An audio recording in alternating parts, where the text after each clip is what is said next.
how does it feel to add another notch, another hole to our gold star bad movie episodes?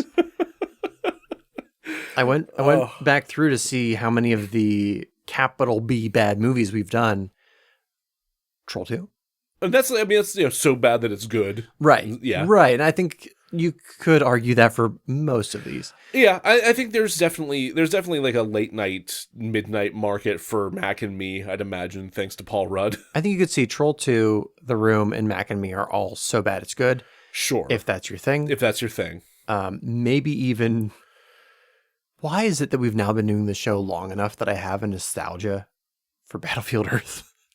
When did that happen? I was listening to the new last podcast on the left. They're talking about they're talking about David Miscavige, and they touched a little bit on how nobody knows that there was originally an attempt to do Battlefield Earth back in the 80s. And it's like, we knew! We covered that! And so, yeah. I'll text Marcus later. So I for whatever reason, I look back on that fondly. Yeah. Somebody else mentioned something about Forrest Whitaker earlier today. I went, oh, he was so good in Battlefield Earth. I didn't say that aloud, thankfully. No, you would get stabbed.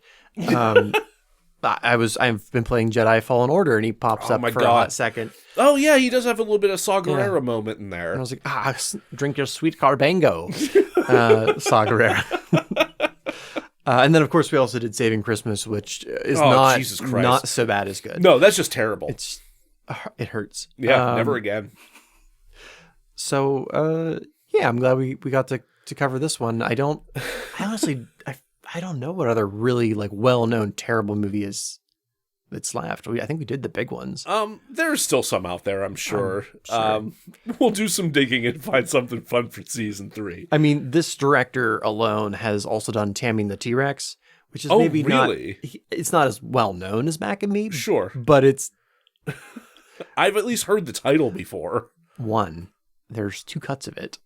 What? I just found this out. There's a director's cut of Tammy in the T-Rex? I don't know if it's director's cut, but it's the cut that they left all the gore in. Oh, God. So it's like, it is a T-Rex. Well, so you got us there. There are hopes for season 3 in terrible movies. Okay. Hey, welcome to DeRazzled, the podcast that takes award-winning worst films and fixes them. I'm host Jack Culbertson. Here to suffer alongside me, as always, is also host Joe Nealis. Hi, everybody. Joe, we've kind of already touched on this, but what was your first exposure to Mac and Me? Oh, it was 100%. I can't even pinpoint the first time that I actually saw this happen because I've been watching Conan O'Brien since I was 11. Sure. I would especially in the summers. I have very fond memories of staying up late at night in the summer, in my basement bedroom, just watching talk shows. I would stay up to watch Leno and especially Conan, and Paul Rudd would inevitably come on at some points, and any time that he was plugging a movie and claimed that he had a clip, it would inevitably be this clip from Mac and Me. And the whole shtick is that Paul Rudd doesn't acknowledge that that's what's happening. It's a little prank he's playing on Conan O'Brien. And it's a bit that he's held onto for years. Including on Conan's fucking podcast. He did it in an audio medium. Respect. Full respect. I absolutely, commitment to the bit like none other. Good Lord, man. Though as good as that one was, my favorite is probably in the last week of Conan's time on television, when he did the one with Bill Hader, where Hader was telling a story where he was doing a really shitty skit with Paul Rudd, and he was saying that Paul wasn't doing a voice properly, and then Paul Rudd walks out in a tuxedo and pulls up a chair next to him and is like, "How dare you? I did the voice. I did the thing." It was just it was a terrible skit. And it just so happens I've got footage of it because they keep the cameras rolling for those dress rehearsals. Here it is. And then Mac and Me. Right. But the look on Bill Hader's face is he's like, oh, fuck. Yeah. He knows it's coming.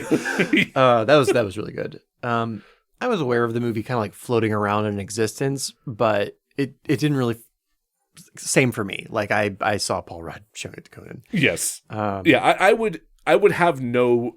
I mean, aside from having now seen the movie, right? I would have no grounding for what the fuck this movie even was. I think I had seen the poster at one point. And I was like, oh, this looks like a terrible movie from the 80s. Sure. Wonderful. Fantastic. I've been really excited to get to this part because we haven't had a movie. A lot of the movies we've been doing lately are a little newer and don't have the history. True. To look into. Yeah, it has. Yeah, as much as I like a lot of our recent episodes, I have kind of missed that aspect of it. Like, there hasn't been as much like shit to dig into. Probably Showgirls was the last one that had Showgirls. like a decent amount of stuff to look into, and even that it was like not a whole lot. Yeah, nothing is really compared to Mommy Dearest on that front this season. God, yeah. So the first person, probably the person most responsible for this movie is R.J. Lewis, who's the producer on the film. Okay, is he the producer who was responsible for like having an actual like wheelchair user as a star? Mm-hmm. Okay, he's of the people I'm going to list here. I'm conflicted because he'll say one thing where I'm like, well, that's admirable, but then he still does like sleazy producer shit. Yeah. So I'm like, okay, well, which of this is it? It doesn't matter. Sure. So he wanted to do specifically Mac and Me for quote unquote for charity. This is 6 years removed ish from E.T. Yes. He's like, this new generation needs their E.T. Yeah, because we're that far removed. I'm like, I know generations is a little bit of a loose thing, but now that World War II is over, I think that this generation needs their own Pinocchio. Yeah. What? What are you fucking talking about? 9/11 was yesterday. We need a new Battlefield Earth. Like, what are you talking about? God, I was just reading about Spielberg's like best to worst films, and they were kind of marking like 9/11 as like a turning point for him. I mean, as it was for a lot of people. It was a thing. It was a bit of a thing. I'm like, oh yeah. Kind of a to-do. Looking at the whole list, I can kind of see it now. Yeah. What was his first movie post 9/11? Was it War of the Worlds? I want to say. Oh, that tracks. I could be wrong. I could be wrong. All right. Be wrong. Anyway, R.J. Lewis.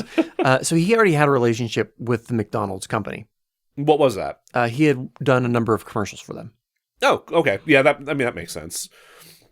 So he wanted to get funding from McDonald's directly to make this movie. Didn't quite happen, kinda. Okay, that's suspect. Well, and I don't know what I thought I knew what the difference is, but now I don't know, because he got the funding from the people who distribute the meat to McDonald's, which is called Golden State Foods. However, it's not like we've both worked in food. You worked in food. I bust tables at a college cafeteria. Right. That's There's like the big food distributors. Right. Yeah. Like you have different companies that bring you particular things. Like you'll have your Coke and your Pepsi distributors or whatever. You'll have the people who bring in the meat, the people who bring in the dairy, the people who bring in so on and so forth. So that's what I had in mind when I read about Golden State Foods, but that's kind of the case, but not really. Okay. Because the only people they distribute to is McDonald's. Oh, so they're kind of like that company that does all of their ice cream machines. Yes. Okay. Their CEO's name is Jim Williams. So basically when Daddy McDonald said no, he went to Mommy McDonald's. and ask your mother. Yeah. So anytime he needed something that was like McDonald's related, like a location that was a McDonald's, and Ronald McDonald, he went to Jim Williams, who liked him. Okay. And Mommy McDonald's gave it to him. Huh. Including a sizable amount of money. So I guess that begs the question, because one of the ways that McDonald's makes the vast majority of its money is the real estate on which the locations are built on. Yeah. They actually make slightly more money in rent from their franchisees than they do from the actual food they sell. It's a whole thing. There's YouTube videos about it. There's also a lot of YouTube videos about their fucking ice cream machines always being broken. Anyway, that begs the question for me, does Golden State Foods own certain franchises? They were able to make that work? Yeah, I don't know. Because otherwise, how would they have the rights to like do that? Well, there is one last connection. Okay. So R.J. Lewis, the producer, sure, buddied up to Jim Williams, the CEO of Golden State Foods. Okay. And because McDonald's only gets food from Golden State Foods, they're like, okay, well, we got to stay on good terms with our only food distributor. Okay. So they're like, fine, you can make your little movie. The only thing you can't do is put Ronald in the movie. No, but that happened. But that definitely happened. There's a Ronald in there for a little bit. And he seems happy to be there. Yeah. I mean, he was. Yeah, I just have a little clip on him. So that was specifically Squire Friedel, who was. I've heard that name. Really? Yeah. Well, he has done other stuff. But I think I've heard that name specifically in relation to Ronald McDonald, if I'm not mistaken. He was Ronald McDonald from 1985 to 1991. Yes. Okay. And I imagine with the way the commercials worked at that time, we're seeing commercials with him for years. Or at least like some of the moments where we were starting to form memories as like 3-year-olds. We could have potentially seen him. There's also a point where, and I don't know if you remember this, there was a horrible like animated Ronald McDonald for a while. Yeah. In the style of, I don't know, it was like a almost Rocket Power. Was that the show? It was like a squiggly design. Yeah, I vaguely remember this. Rocket Power does feel, I mean, it's Rocket Power came later, if I'm not mistaken, but it does feel like that kind of thing with like the real narrow neck and the squiggly line outlines and stuff. It was like not quite Ed, Edd and Eddy, but more defined than that. It was like they saw, this is a weird combination. It's like they watched Aeon Flux, the animated show, and then they watched Rocket Power. Well, which I guess they looked into the future for that. Sure. And they're like, that's our Ronald McDonald right there. I do remember this, but less BDSM. Oh, no. Yeah. So Aeon Flux was a lot. It was. That was like the whole deal. So I have Squire Friedel down as responsible, but he was a career actor. He was doing his thing. He was just doing his thing, and he did it perfectly. Yeah, that's what I would have wanted out of a Ronald McDonald in that situation. Yes, I agree. So as far as McDonald's themselves, they contributed to this disaster, one, because they were kind of bullied into it a little bit. By their meat people. Slash, there's like, this is a bigger hassle than what's worth. Just fine. Do the fucking go. Movie. God. However, they did immediately drop interest when they saw the alien suits. You would think. But they dropped all fucks to give as soon as they made a deal with, can you guess it? The mouse. Oh, the mouse. The mouse. The mouse. Why did I not realize the mouse was going to rear his fucking head? Disney made like a giant money deal with McDonald's, and all of the plans that R.J. Lewis had for Mac and Me were dropped. So like he wanted to promote Mac and Me once it was finished in stores with like big cardboard cutouts. You could like buy the DVD, the VHS at a McDonald's and all this stuff. I mean, that would have been a hell of a deal. Tie-in toys. And then McDonald's was like, yeah, fine. But this mouse, which then they made toys with giant cardboard cutouts. I don't know if they ever sold VHSs. I know they did have a VHS special at one point because you could buy like a McDonald's edition of the Addams Family. Yeah, it was weird. That I don't know how to feel about that. That might be like a fever dream. I'm pretty sure I'm right, but it could have been a fever dream. Sure. All right. I think like that and like Home Alone. That I can understand a little bit more, just because, child defends himself from home invaders feels a little bit more within McDonald's realm somehow than it was like a Christmas thing. America's favorite family of goths. It was like, hey, buy this like 90s Christmas-ish movie at a cheaper price because you're also buying like a Happy Meal or whatever. Right, yeah. You're also getting your McDouble or whatever. Right. But R.J. Lewis had that dream first for Mac and Me. Huh. Yeah. So the mouse popped in and was like, hey. And McDonald's was like, basically dumped R.J. Lewis. Weird alien movie with this guy that does our commercials. Right. Disney. Right. I wonder. So those are probably the biggest contributors, followed by the director, Stuart Rayfield. Tell me a little bit more about this guy. I'd love to. So he started out in film as an animal wrangler, which is why you have scenes with dogs.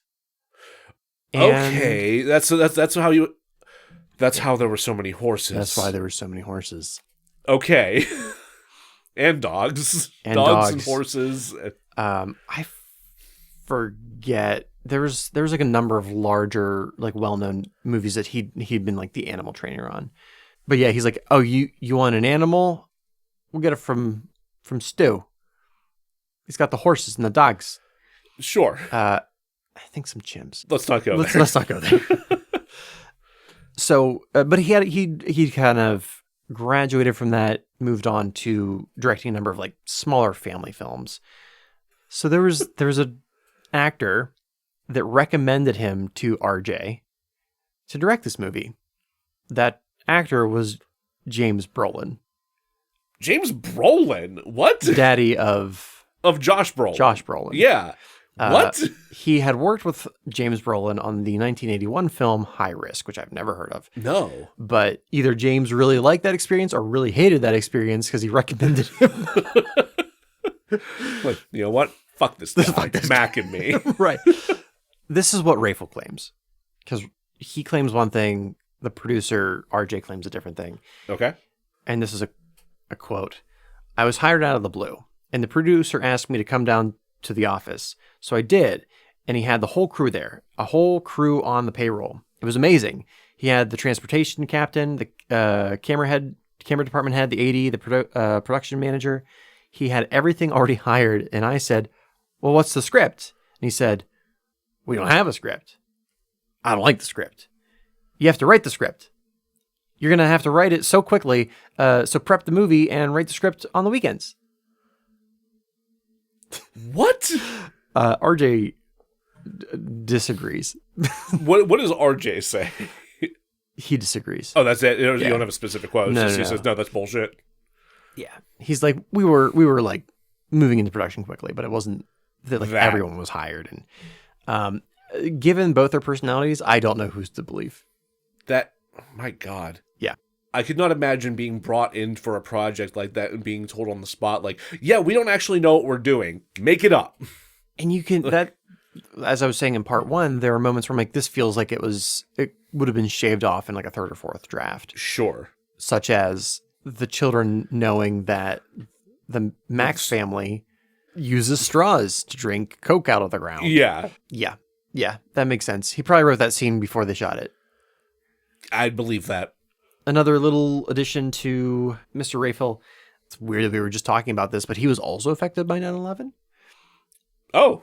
He's well known, not well known, but he's now known for not directing films, but writing political thrillers that lean towards the Islamophobic side. Oh, great. Okay. The reviews on Amazon for this book are exactly what you think they would be. There's a crowd that very much likes it, and there's a crowd that very much hates it. Oh, boy. Would you like to guess the name of this book? It's very clever. Rage.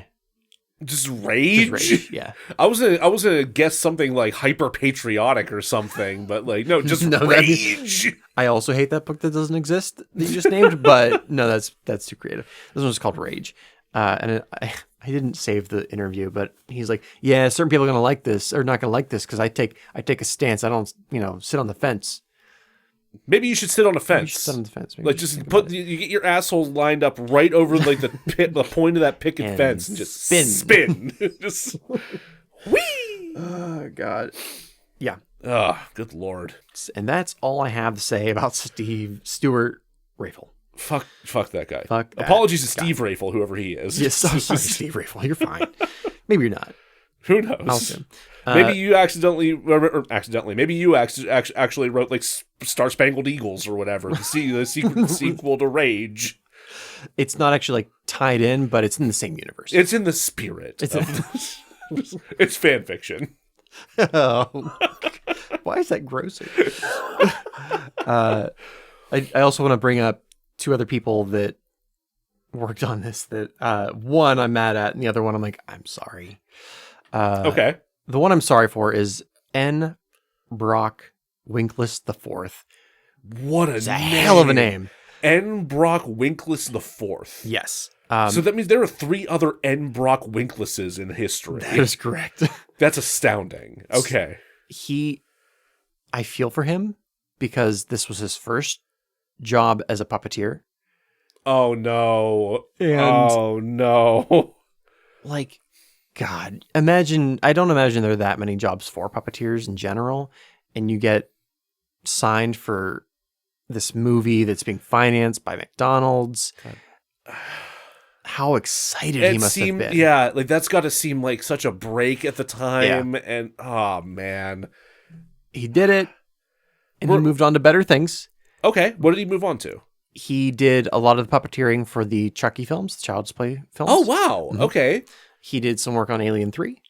Neat. He was the primary puppeteer for the Crypt Keeper from Tales from the Crypt. That rules. And he did some work on the mechanics for Terminator 2. Like, he did a lot. Okay, so he blossomed from there. Quite a bit. Okay. Yeah. I was worried that you're going to tell me that he's like actually the guy in fucking Good Morning that is the snake that bites that guy in that trailer. Like oh God. That good, you know what? Good for him. Yeah. Unfortunately he has passed. Hell of a career. So it'll be N. Winkless V who's actually doing that snake. Right. He also had to start with a horrible film and work his way up. But I just think it's wild that, like, if you look up this guy, the first thing that's going to pop up on his resume is Mac and Me. Yep. And if you stop there, you're like, what a schmuck. But then you go on, and you're like, there's gold. Oh, man. Yeah. There's some real gold there. Man. See, that gives me hope. It does. You know, like, you keep doing it. Keep trying. We all have a number of terrible films at the start. You've got to learn. Sometimes you've got to learn with a weird fetish naked baby horn doll. Anyway, Alan Silvestri. He should have known better. He should have, honestly, at this point in his career. Good Lord. He already had Back to the Future under his belt. So you looked up his resume. I have his IMDb pulled up right in front of me. So just 1988 alone, he did, in addition to Mac and Me, he did Who Framed Roger Rabbit, which is fucking great on all fronts. Roger Rabbit and the Secrets of Toontown, which was a TV movie. And I've never heard of this particular one, but My Stepmother is an Alien. Porn? Maybe. Porn needs a score too. Porn needs score. Score need porn. Porn need porny score.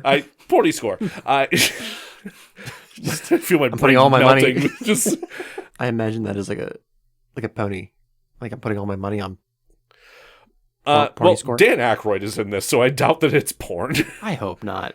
Oh, that's definitely John Lovitz. Okay.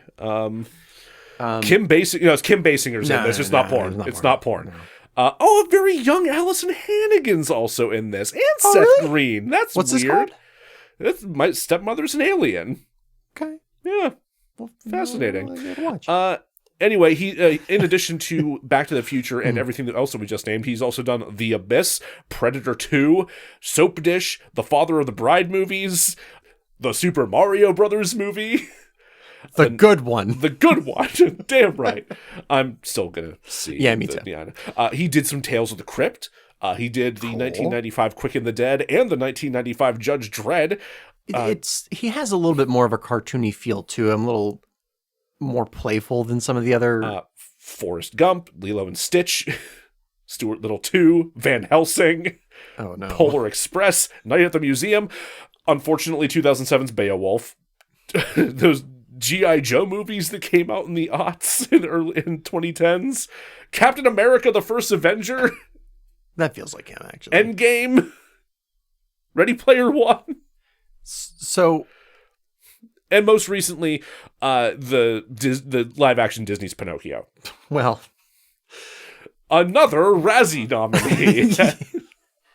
If you listened to our Razzie nominations You've got episode. another chance, Alan. So unlike N. Brock Winkless IV... Yes. Where this was his first gig on his way to doing much better stuff. Yes. Alan's had a little bit more of a hills and valley. Yes, absolutely. Amazing composer. Like he has done some genuinely incredible, iconic work, but he could have stopped after Back to the Future. A lot of, I feel like most people probably fucking would have. Yeah. But like, I'm gonna ride these coattails for the rest of my life, and unless you're John Williams, and you're gonna just banger after banger after banger after banger. John, you can retire. You can stop. Anyway, so that's kind of the quick and dirty on who is responsible for Mac and Me. Yes. This last little tidbit, and then we'll go to break. My original intent for the fix, was to do a full blown McDonald's land.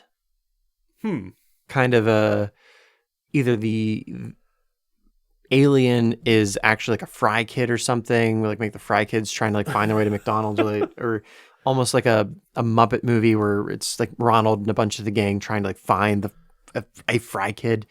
Yeah, However, that's one of the things that kind of kills me is the producer had to have, he knew about all this. There's a whole fucking mythology of like the Ronald McDonald Land people.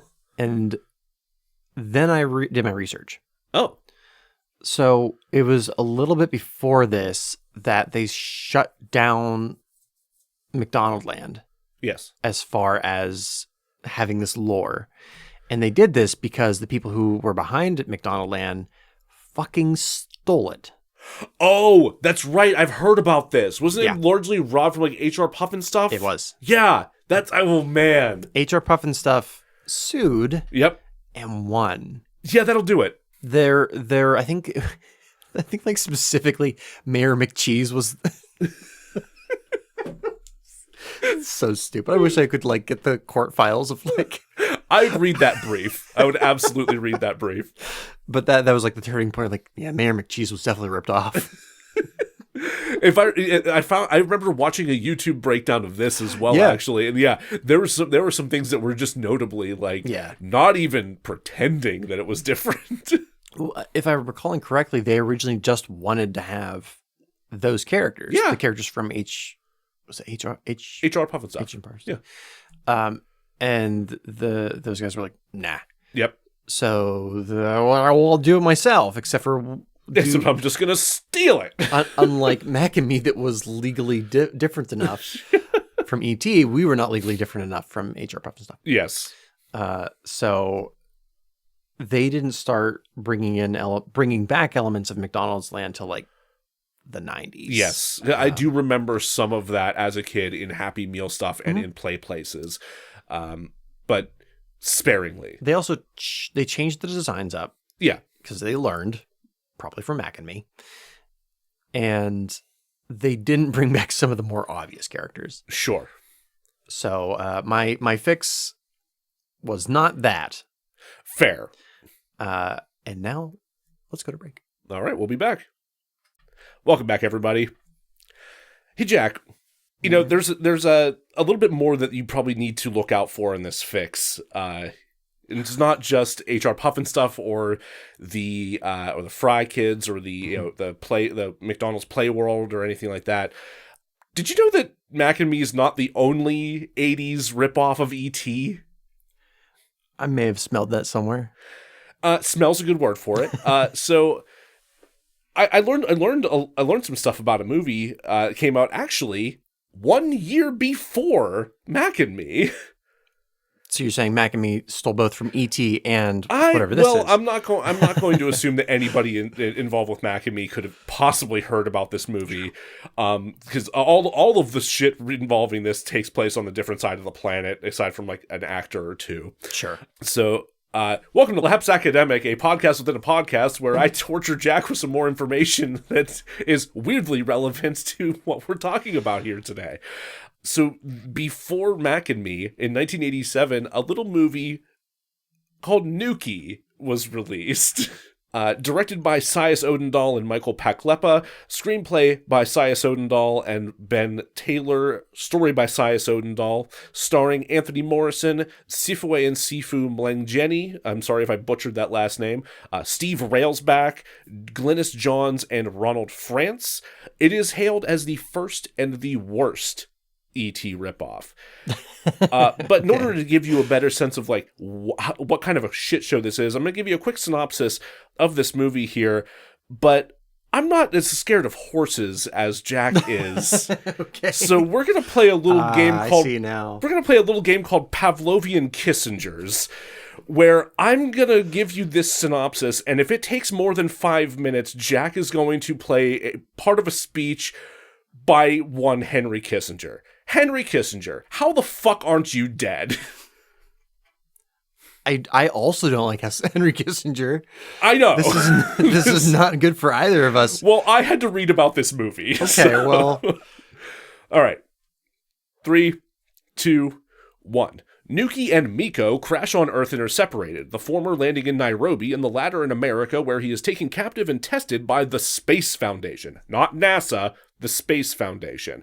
Nukie learns of Miko's capture through telepathic communication and is determined to get to America to save his sibling. Along his journey, Nukie befriends a talking chimpanzee named Charlie, 2 young African boys named Tico and Toki, that's not going to get confusing, and eventually Space Foundation scientist Dr. Eric Harvey and head of the local Christian mission, Sister Anne.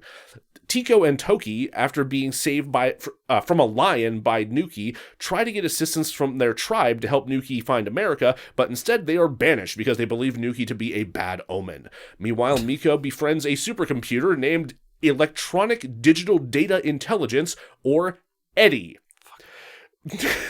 Just savor that look on your face for a moment. Which he convinces to scan the globe for Nukie. Nukie is captured by the tribe and someone called the Corporal. Tico is bitten by a venomous snake and taken back to Dr. Harvey and Sister Anne for help, and he informs them of Nukie's capture. Tuki stows away on the truck Nukie is being transported on and frees him at a trading post. Dr. Harvey goes back to America for reasons. Eddie tries to free Miko, but fails, at least until someone named Pamela Carter arrives and decides to free Miko. The Corporal, who wants to sell Nukie, tries to chase down Nukie and Toki, but ends up driving their vehicle into a fucking river. Nukie also somehow ends up in this river and just goes over a waterfall, resulting in serious injury. Toki finds Nukie hurt and unable to contact Miko, but somehow able to fly? So they fly for a short distance, until he crashes from exhaustion and presumably waterfall-related injuries. Toki wishes for his family and for Miko and Nukie's reunion, after which they are found by Sister Anne and Tico and Toki's mother. Toki convinces them that Nukie is not a bad omen or whatever, and that he's actually a friend in need, at which point he turns into his light form, because he and Miko are actually beings made of pure energy despite their raggedy physical appearance. Dr. Harvey returns in his helicopter with Miko. The reunited aliens rejoice and say they gotta go, but not before Charlie, the talking chimp I almost forgot about, asks to come with them. All 3 of them turn into balls of light, which then yeet themselves into space. You done? I'm done. Thank God I don't have to listen to Kissinger. Yeah, There you go. Man, I knew it was going to be shorter than 5 minutes. Come on, I'm not going to give that blowhard a chance. I recently saw a picture of a biblically accurate angel with a clown face. Yes, you did. Which inspired me to draw biblically accurate clown. Angel clown. Angel clown, yes. And I'm concerned that this image of our 2 fears oh no, Jack is going to merge into Horsinger.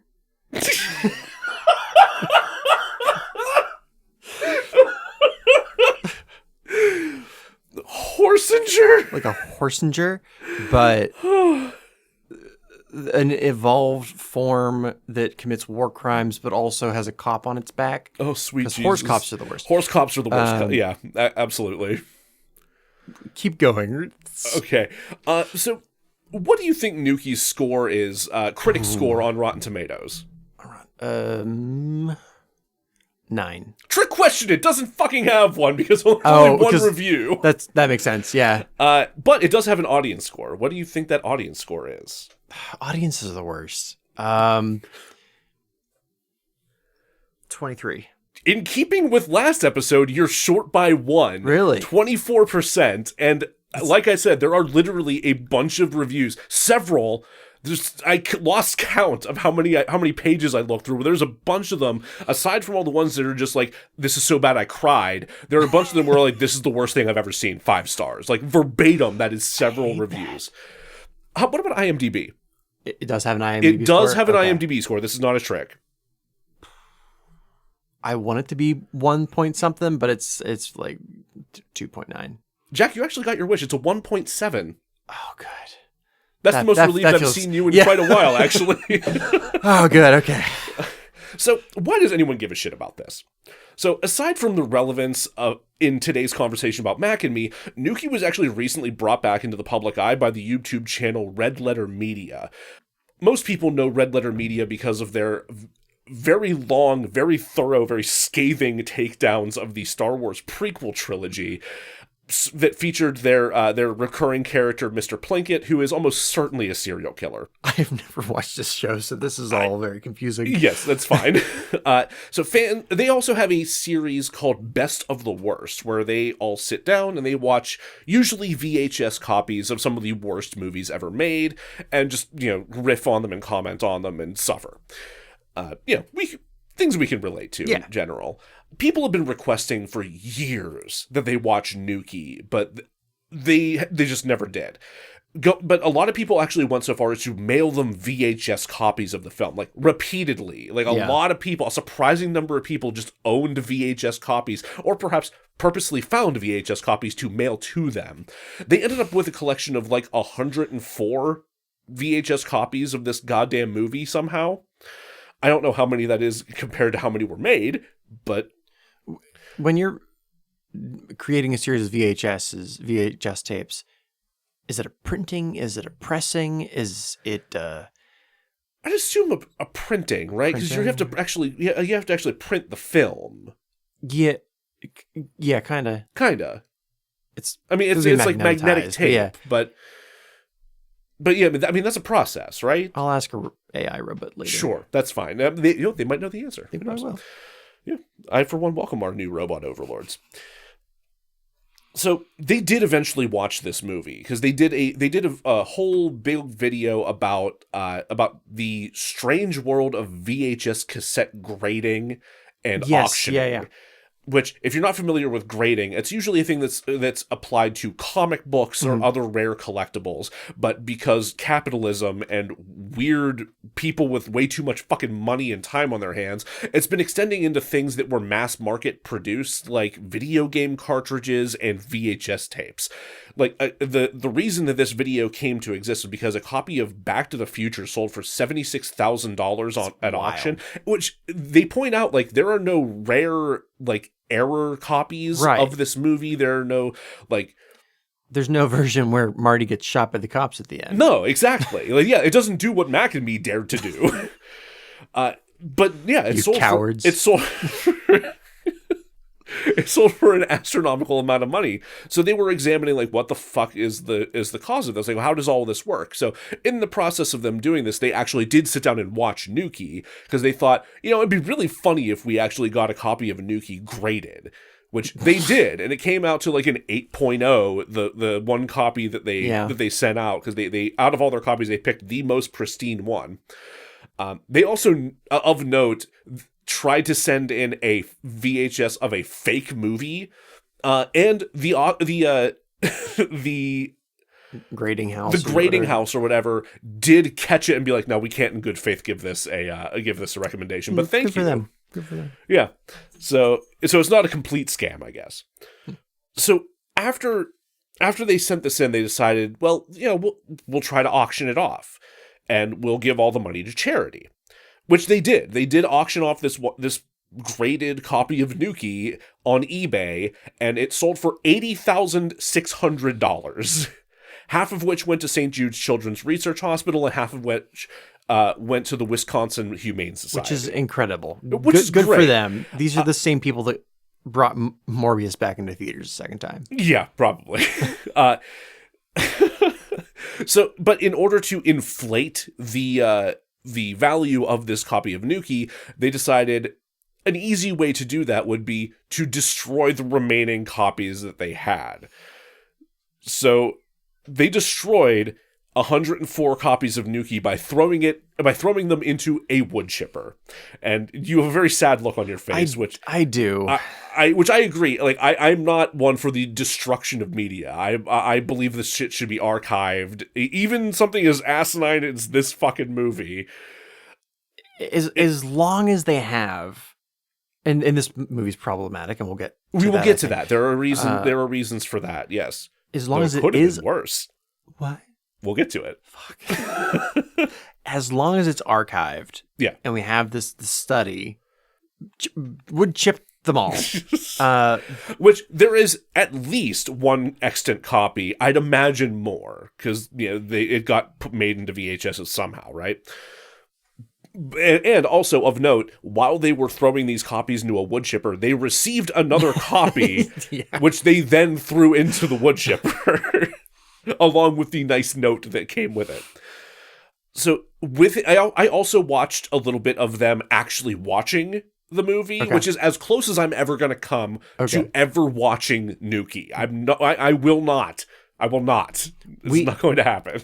We watched the trailer. Which was awful. So the video of them watching it, of the Red Letter Media folks watching it, centers on the constant screaming repetition of the names Nukie and Miko, a helicopter crash that results in a clearly not destroyed helicopter, the repetition of the same science lab establishing shot over and over and over again, and a buck-wild scene of Nukie going over a giant waterfall that is clearly just one of the Nukie suits they hucked in a river. For their sakes, I genuinely hope that this is the last thing they needed to shoot with that suit. So, Jack mentioned this movie is problematic, and I'm going to touch on that for reasons now. You may have noticed that I said earlier that... wait, did I mention where this was made? I don't believe so. Oh, I meant to do that, actually. So, Nukie is a South African movie, specifically. Sias Odendaal is a South African film director. This was 87? Yeah, it came out in 1987. So, Sias Odendaal has a couple of other projects to his name, but good luck finding anything about them that's not written in Afrikaans. I certainly could not. Nukie is the only thing that has gotten any kind of note, and there is definitely a Room-esque midnight cult following surrounding it as well. Not to the same level, of course, but it exists. So, anything coming out of South Africa before the 1990s is coming out of a country that is under apartheid.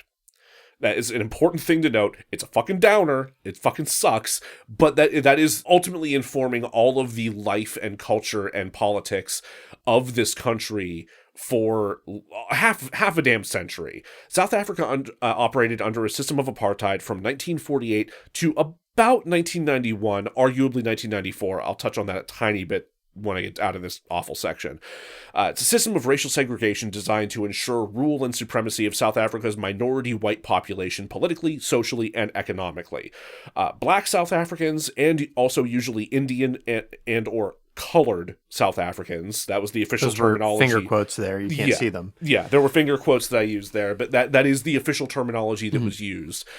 They were all restricted or subjugated in myriad ways, including the following: where they could live, where they could work, who they could date, who they could marry, who they could have children with, what transportation they could use, what hospitals they could go to, what schools they could attend, what alcohol they could drink, what trade unions they could join, what beaches, swimming pools, pedestrian bridges, public parks, public toilets, graveyards, and drive-in cinema parking spaces they could use.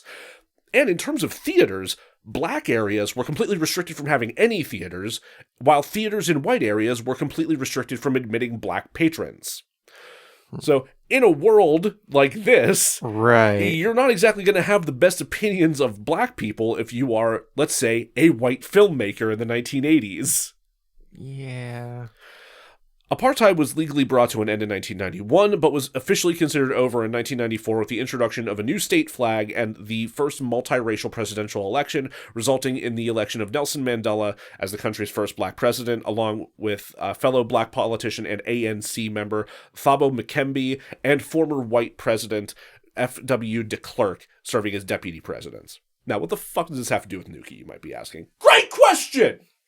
So, co-director Michael Paklepa originally was not set as a director on this project at all, according to a recent interview he gave to Days Digital. Fun fact, he does actually have a handful of directing credits beyond this movie, perhaps most notably as the director/writer/producer of Angels in Notting Hill, which features the final on-screen appearance of Christopher motherfucking Lee. What? Yep. You know, everyone's favorite Nazi hunting, having heard the sound of a man dying, witnessed a man killed by guillotine, met Rasputin's assassins, knight, and man who actually, an only member of the Lord of the Rings cast to have met J.R.R. Tolkien. And a vampire. And also a heavy metal musician, Christopher Lee. He's not real. What a fucking guy. There will never be another man like Christopher Lee. And what is the name of this film again? Angels in Notting Hill. Okay. Yeah. So, is it also problematic? I have no idea. I did not look into it further. So through the 1980s, Paklepa was working as a film distributor in his homeland of Germany. So not even a South African man at this point. Okay. Odendahl was the South African director and conceiver of Nukie in its entirety, up to a point, which we're about to get into here. So, as a film distributor, his company optioned Nukie for distribution without really knowing anything about it and before it had actually been shot. They just put the deal in place and thought, like, okay, maybe they're going to make some kind of kids movie or something. I heard it sounds like he has an idea for something that sounds like E.T.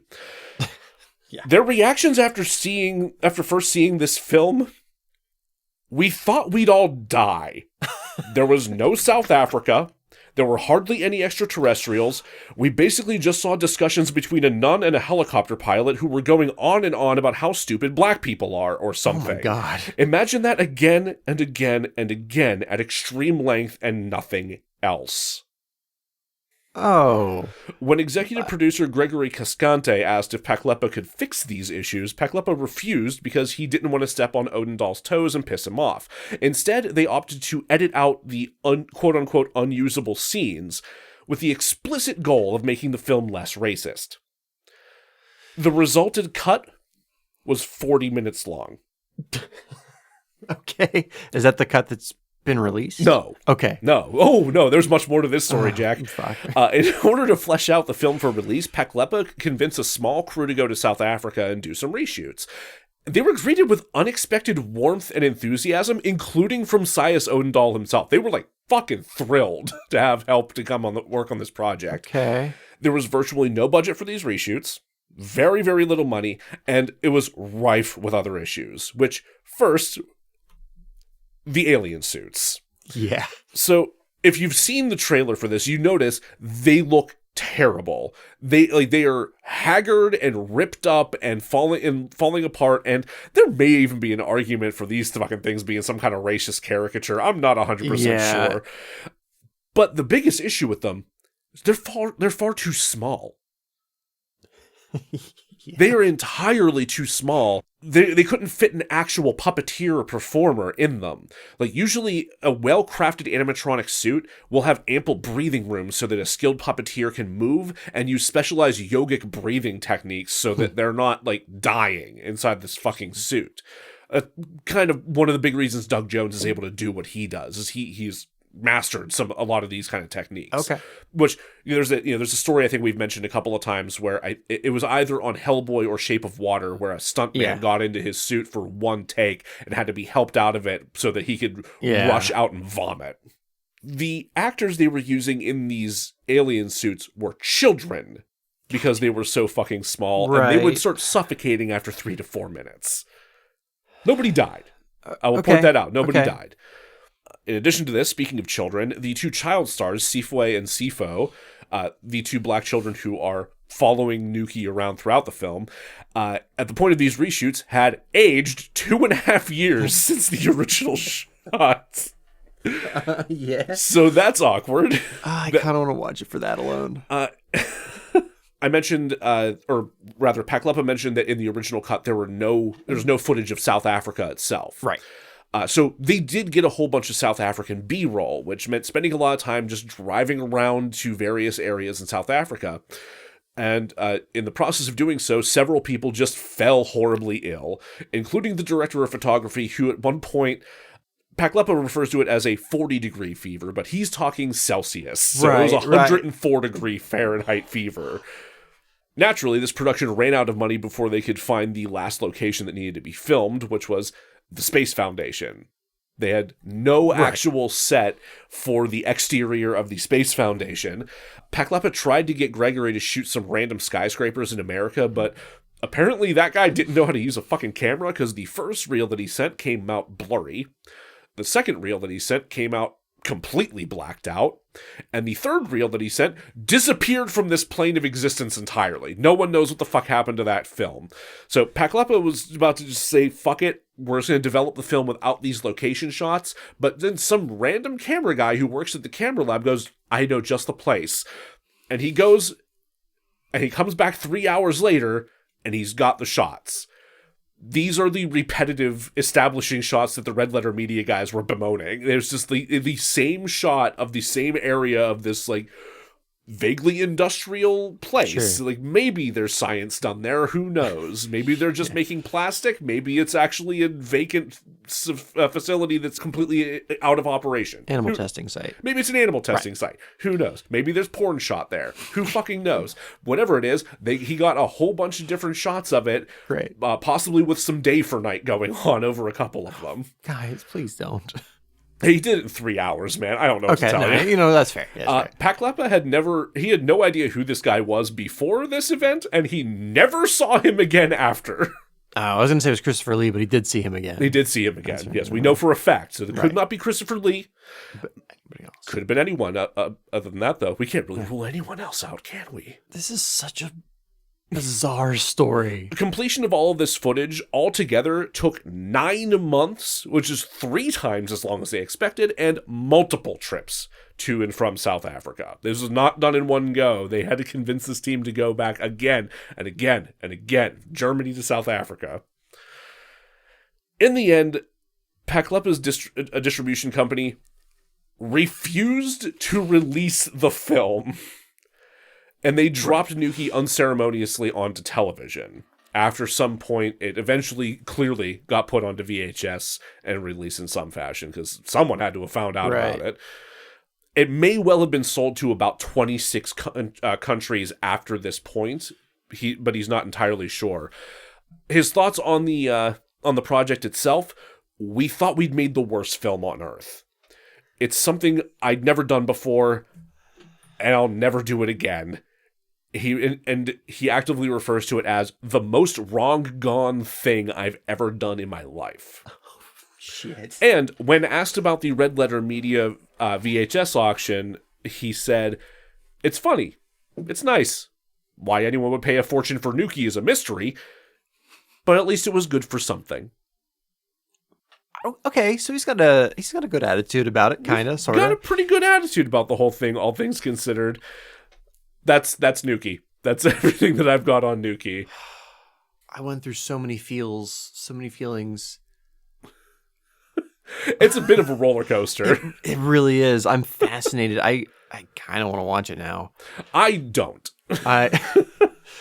When I say that half of the movie seems to be just screaming repetition of names, that's not an exaggeration. Like, that pops up in multiple reviews on Rotten Tomatoes as well. Like, it's not just the Red Letter Media guys saying that. I guess I just want to know if it's worse than some of the films we've covered. Yeah, it has to be, right? What would you say was the worst one? I mean, Saving Christmas for me is like hands down the worst one. But I would say Saving Christmas is hands down the worst one, mostly because it's not a fucking movie. It's a diatribe. Right. Yeah. God, you're going to make me watch this fucking movie, aren't you? Jack, I swear to God. If I can find it. I mean, it's on YouTube in like 10 parts. It's like blurry as hell. You have to find a VHS. If Jack. I find a VHS, you have to find a VHS, Nukie. and we'll go to my friend's place in Butler, and we'll watch it there. Jesus Christ! And we'll do an episode on Nukie, a full episode. Hey, let's go to break. Let's go to break, and we'll be back to fix Mac and me. Hey, are you okay? Am I okay? No, I'm talking to our audience. You did this to us. Oh, I did do that to everybody. Yeah, is everyone all right after that? I'm sorry. That was a roller coaster. It was. Yeah. You may not have expected to dig into at least the basics of apartheid in this episode about Mac and me, but you're welcome, I guess.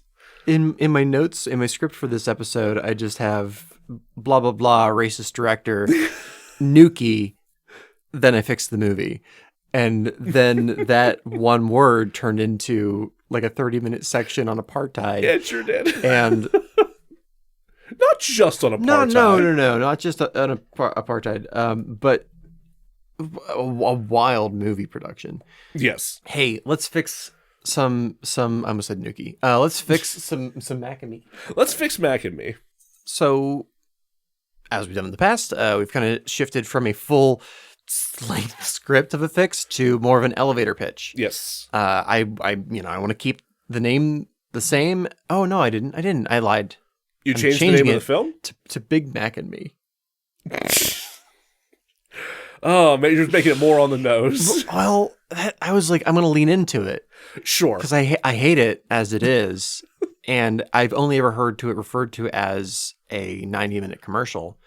So just lean into it. I'd argue it's almost more of a commercial for Coke than it is for McDonald's. Probably because McDonald's was like, we're with Disney now. Yeah, that's how they got back at them a little bit. Yeah. We're gonna cut half of the McDonald's scenes and add more Coke because Coke don't give a shit. Yeah. For the theme of this Big Mac and Me, I hate myself. I wanted to push the Americanization towards the end of the Cold War, because this came out in August of 1988, and the Berlin Wall fell in November of 1988. Okay. We're still in a very pro-Reagan capitalist America, and while I hate everything I just said, it burns. Yeah. The pitch is going to be fully that. Oh, God. It's all of that. Okay. I guess. I mean, if it makes you feel better, this movie will never get made. So, oh, good point. Yeah. Okay. I was just trying to imagine, like, okay, so what if McDonald's came to us and they're like, "Hey, we need you to do Mac and Me, but like for ramming speed, and you have to hate yourselves." And I'd be like, "Great, we're gonna do a Ronald Reagan era 90-minute commercial." Well, by the way, you have 90 minutes to shoot it. Yeah. It's going to be about found family and broken family, which are strangely themes that keep coming up on my fixes. I don't know why that would be. Kind of a mix of like Goonies with Lost Boys. Okay. I mean, that sounds fun. That part. Like the vibe I want to give it is definitely more of the early to mid 80s style, which I think is what they were kind of going for. They just know what the fuck they were doing. Because they had to attend to the legally dissimilar aspect of it all. Right.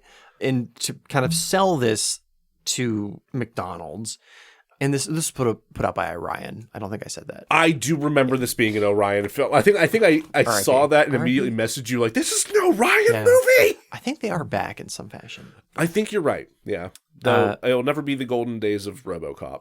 It will not. The underlying capitalist theme is that McDonald's and Coca-Cola bring people together. It creates family. By creating nostalgia. I just feel some bile coming up, but yeah, no, it's I feel like the executives will eat that up. Yes. Biggest change I want to make to this film is the design of these chicken skin testicle aliens. Please, yes.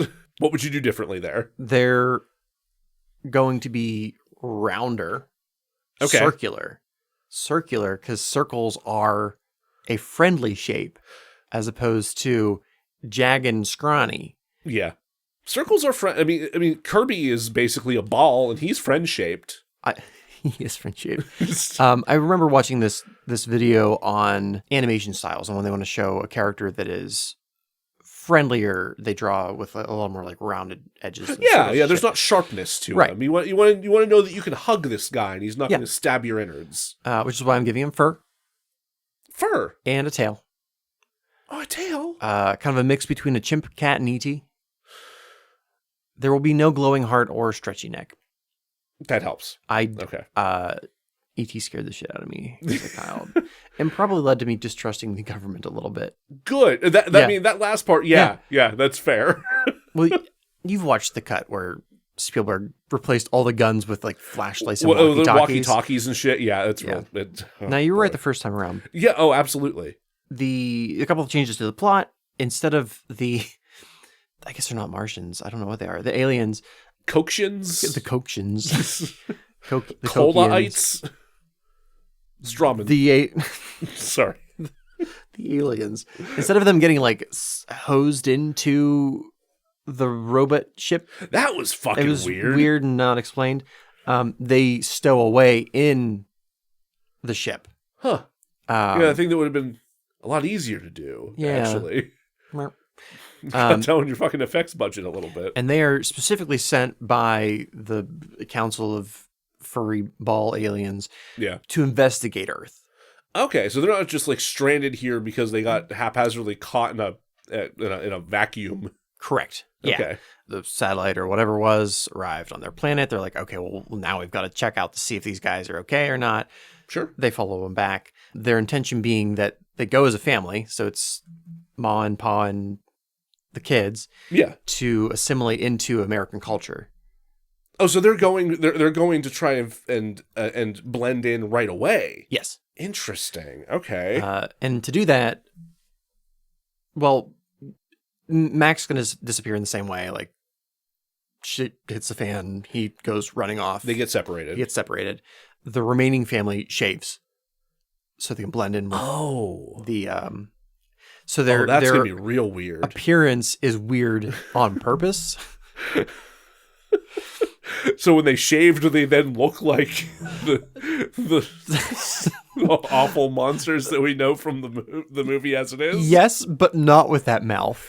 Never with that mouth. Oh man, never with that mouth. No. So no one in this movie is dying from dehydration of Coca-Cola. Good. There's a dumb plot line. I noticed you said nobody's dying, or you didn't say nobody's dying of explosion or gunshot. Did I keep that?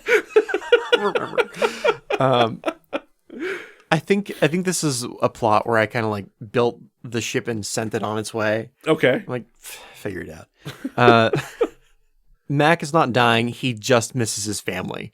That's enough of a motivation. Yeah. No, you don't have to have him also like draining his own life force for some reason. I do want to put more weight on the individual friendships and connections between the human characters, but also the Mac and Eric. Sure. Because I feel like the connection there was just like, we are told they are friends. We don't actually see any connection between the two of them. The friendship doesn't really make any sense. No. I also wanted to add some additional tension between Eric and his mother, who we looked up is played by, I think, Christine Ebersole. Christine Ebersole, yes. I like both their performances as with what they were working with. I think having them play off of each other a little bit with Eric. Eric's dad's not dead in this. They're just divorced. Oh my God, that was the other thing that was like, I wanted to talk about that in part one, and we had so much other shit to say that I forgot. Like, it's really not clear, like, why they're moving. Like, it feels like it should be a divorce, but it's never really stated. Well, I think what happened was E.T. very famously is about a divorced mom and her kids. And considering how much they're just kind of like one-to-one copying, that does make some sense. However, for this, fuck it, because there were points where I was reading a little bit further into it because like there were points where like she's getting a ride home from like somebody that they know in the neighborhood. It's like, you barely lived here for any time at all. How do you know people? So like I had already started crafting this story in my head where they had a divorce or where they're getting divorced, but like maybe the husband doesn't fucking know about that yet because he's super abusive and they just fled. You made that story way more interesting. I mean, I also had to tacitly recognize, like, no, Joe, they didn't tell you that. That's just in your head. Right. Like, you just thought, you just made, you're connecting dots that probably aren't there. It's probably ain't that deep, my dude. They wanted these characters in this scene, so they had to kind of flub it to make it happen. Yeah. Eric actively blames his mom for the divorce. Ooh. His brother Michael's a little older, kind of gets it. He's still, like, upset, but I wanted to build a tension between those three characters because those are the actors that can act. Yes.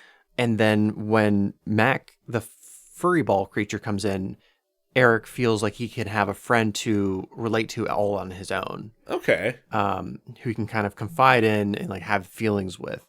Does he still just whistle, or is he actually talk in some fashion? Well, he's not going to sound like E.T. that kind of squeal screeches. Oh, God. And he's not going to whistle. I'm thinking a little closer to the sound like the gremlins make. What about scatting? How do you feel about scatting? I feel great about scatting, personally, but we've already talked about my weird proclivities today. Fair. For this children's movie, we're just gonna have him do speak illegal gibberish or something. Okay, yeah. Maybe learn a word or two. Sure, yeah. I mean, yeah, Gizmo learned some words in Gremlins. Right. Yeah, why not? That's the name. Along with the redesign of Mac, I also want to make it large enough that we can fit an actor in it and have him do stuff. Yes, 100% yes. Learn from Nukie. Just words to live by. Always learn from Nukie. How do you feel about apartheid? Bad. I did forget to recast the older sister. Oh, the one that works at McDonald's, yes. The one that ends up dating Michael. Yes, kinda. I think. Yeah. Who did you want to recast? Well, we have with the general rules of the show, we can recast two. I have one for Mac. I didn't have one for her. Like of the actors, she kind of felt like you could have thrown somebody in there a little bit more. Even though that actress did do a bunch of other stuff, but it doesn't matter. Yeah, I mean, like on the one hand, I feel like she was fine. Mm-hmm. Like I don't feel like her performance was bad, but also her character didn't really serve that much of a purpose. You know? Yeah, in this I changed her to being a babysitter, so she has more of a. Oh, okay. So she has a little bit more reason to be involved then. Okay. Yeah, like the mom doesn't trust Eric because they're having a tiff. Yep. And the mom doesn't trust Michael because he's a horny teen. And she doesn't trust the neighbor kid because she's the weird neighbor kid that they just met. Right. That has like a cat and a parrot that they never talk about again after the first scene. That's true. I forgot about all the weird pets that she has. There goes the neighborhood. Fuck you. Fuck you. Who wrote that line? Was that ever funny? No.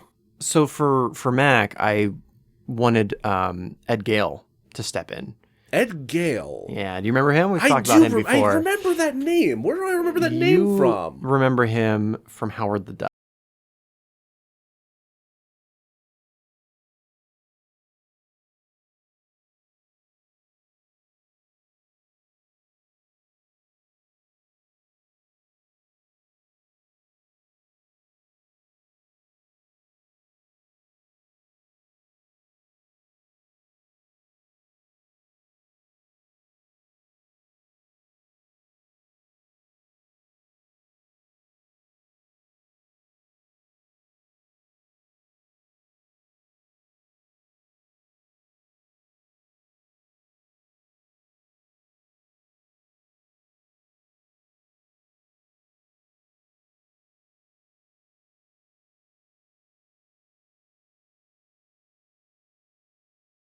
I mean, you were 2.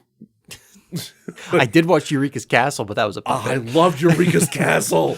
Oh my God. As much as I would love to bring Eureka in as the babysitter.